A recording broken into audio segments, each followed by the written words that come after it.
This project was created by BPT. Brought to you by Staying Above the Influence.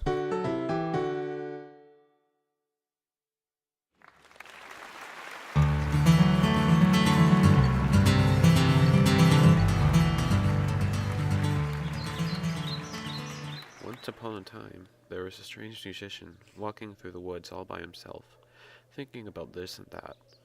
When there was nothing left for him to think about, he said to himself, "It's boring in these next to the woods. I need to go out and get myself a good companion to jam with." Then he took his fiddle from his back and played a tune that sounded through the trees. Before long, a wolf came trotting through the thicket toward him. "Oh shit, a wolf is coming. Good thing that pig ain't with me. Stupid ass pig got his house blown down the other day because Hurricane Katrina came by." Yo, musician, you play very well. I too would like to learn to play. "Listen up and do what I tell you, alright?" Yo, musician, I will obey you like a pupil obeys his teacher. The musician told him to come along with him, and when they had walked some distance together, they came to an old oak tree. It was hollow inside and split up in the middle. "You want to learn to play the fiddle, right? Well, put your forepaws on the crack of the oak tree over there." The wolf obeyed, and the musician quickly played up a stone, and with one blow wedged his two paws so firmly that he had to stay lying there, like a prisoner. "Wait here until I return." And he went on his way. After a while, he again said to himself, "It's so boring here in the woods. I need to get myself another companion to jam with." He took his fiddle and again played into the woods. Before long, a fox came creeping through the trees toward him. "Well, looky here. It's a red fox. I have no time to waste." The fox came up to him anyway. Musician man, you play really good. I like to learn to play like that. It's amazing, man. It's amazing. "I could teach you, but you must learn quickly. I'm running on a tight schedule here. You're gonna have to do what I tell you if you want to learn how to play." Yo, man, that's intense right there, man. I'll do whatever you say. "Follow me." Yo, man, I'm gonna follow you wherever you go, man. And when they had gone some distance together, they came to a footpath with tall saplings on both sides. There the musician stood still, and from one side he bent a young hazelnut tree down to the ground, and put his foot on the end of it. Then he bent down another young tree from the other side, and said, "Now, little fox, if you want to learn something, give me your left front paw." The fox obeyed, and the musician tied his paw to the left stem. "Little fox, now give me your front right paw." He tied this one to the right stem. After making sure that the knots in the cord were tight enough, he let go. The trees sprang upright and jerked the little fox upward, leaving him hanging there struggling in the air, "Wait here till I return." and went on his way. Yo, man, you come back. I'm one with the trees, man, and the leaves. I can stay here forever. Yo. Once again, he said to himself, "It's boring in these next to the woods. I need to go out and get myself a good companion to jam with." So he took his fiddle, and the music sounded through the woods. Then a little hare came jumping toward him. "What the a hare? What's up with all these animals today? I was looking for musicians. I got no time to waste for his either." Hey there, musician.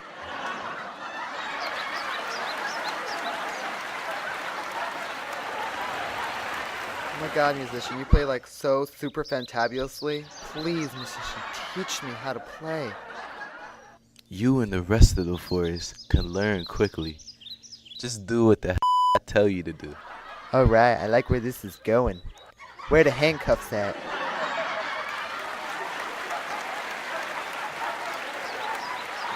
When they had gone some distance together, they came to an aspen tree in a clearing in the woods.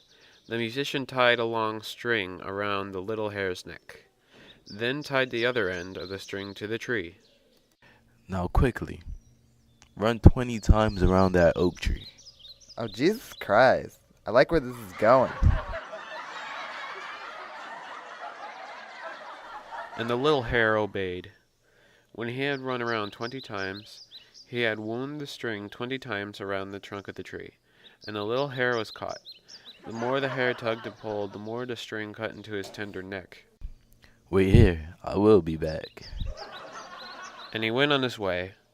The wolf, in the meantime, had pushed and pulled and bitten at the stone, and had worked so long that he freed his feet from the crack.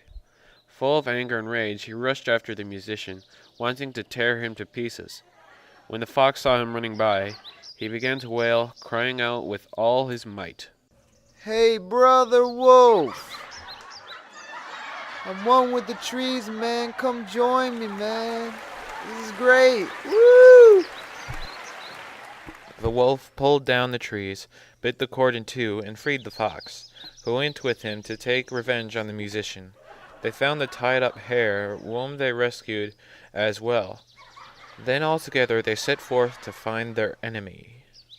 The musician had played his fiddle once again as he went on his way, and this time he had been more fortunate. The sound reached the ears of a poor woodcutter, who instantly, whether he wanted to or not, stopped working and, with his axe under his arm, came toward the musician to listen to the music.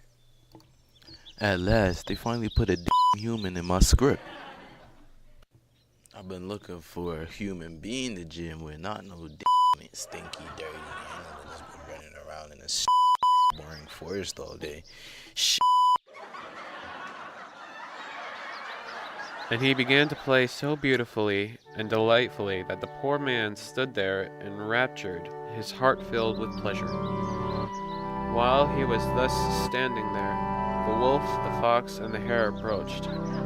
He saw well that they had evil intentions, so he raised his shining axe and placed himself before the musician, as if to say, Anyone who harms him, beware.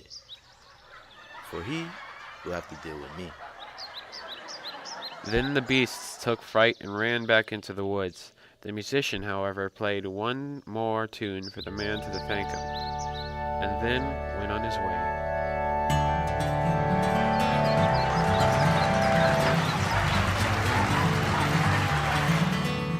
No live audience was used during this podcast. No animals were harmed during this podcast.